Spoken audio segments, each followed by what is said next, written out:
Sonic 3 and Knuckles review. The first stage of Sonic 3 and Knuckles is a good example of how the structure of the entire game is going to be.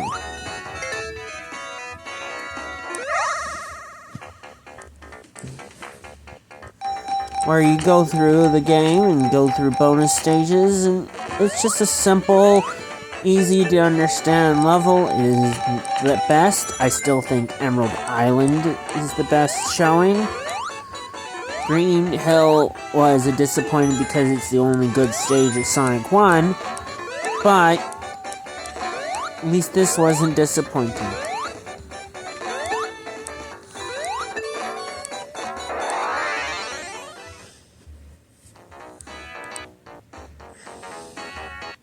The second stage, on the other hand, Marble Garden Zone, Hydrocity, or Hydrocity, is a stage where you just don't know what's gonna happen. It's very water-based, and you get lost, and it's the only stage where you can drown in.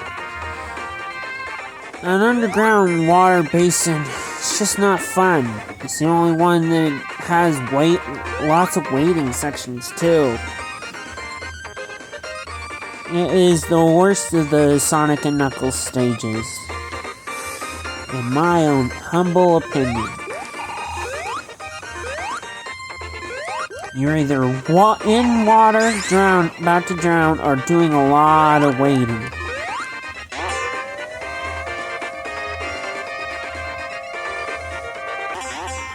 But Marble Garden Zone, the next zone of the stage, has a great transition from a fiery landscape, How do I know if I from a green landscape to a fiery landscape. Changes the environment a lot, and there's a lot less waiting and a lot more loops and a whole lot of things that I like about Sonic. There's even alternate pathways if you're playing as Knuckles, making the experience worth it, no matter who you choose to play as. It is one of the good stages in Sonic and Knuckles. It even has a good mid-transition boss. Highly recommend playing it. Just for Sonic 3, just for this stage. If it wasn't for Carnival Night Zone.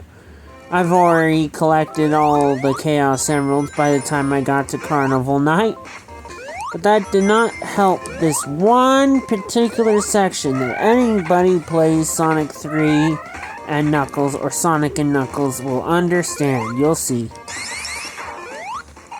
After being able to run as fast as you can, being a really great stage, you get stopped by one particular section that I bet multiple YouTubers have complained about. It's that up and down block. And this boss. I do not like this boss. It's just so weird. Everyone talks about the other sections, but nobody understands how weird and frustrating this boss is to fight. Everybody talks about the Carnival Night section where you go up and down, up and down, up and down, but nobody ever talks about this section.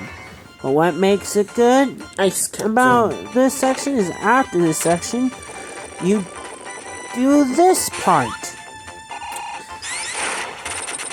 This part is so good that it makes going through Carnival Night Zone worth it. Too bad there's 50% bad stages and 50% good stages, or I would highly recommend this game to anyone.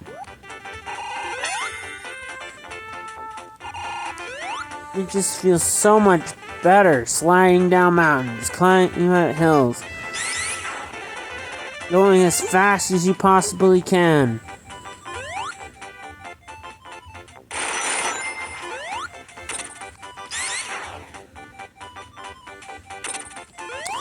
then you do Sky Sanctuary, which is a little hard for a final area, but it's understandable.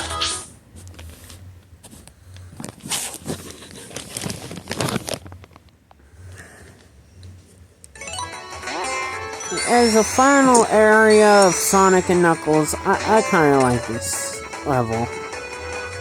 It was a good one. It had a bunch of things and moving parts. It just was fun to play through. Especially that I get to go fast. Gotta go fast. You get a lot of rings during the level, making it a lot easier to go fast.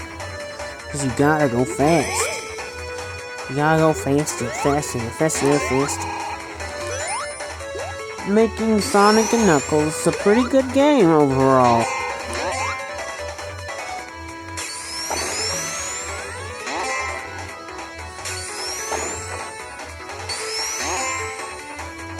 But there is one other thing, the final boss of Sonic and Knuckles.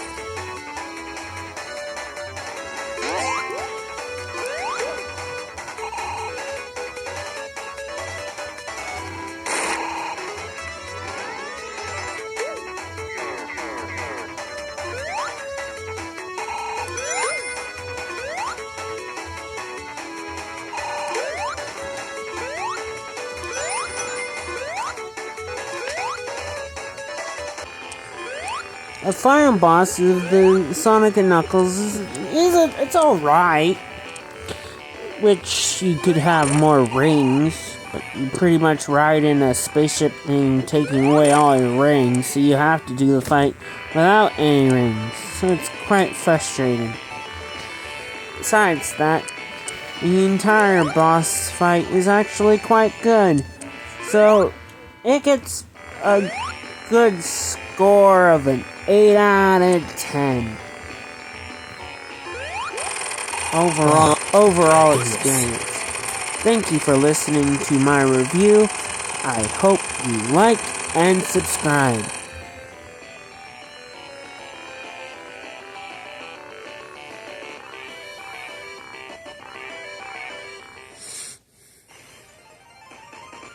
And we got through Act 2.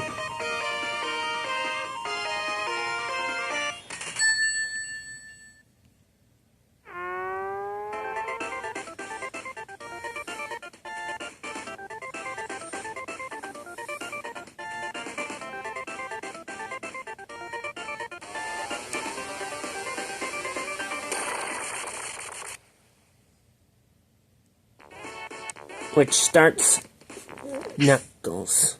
Sonic and Knuckles. I hope you like and subscribe.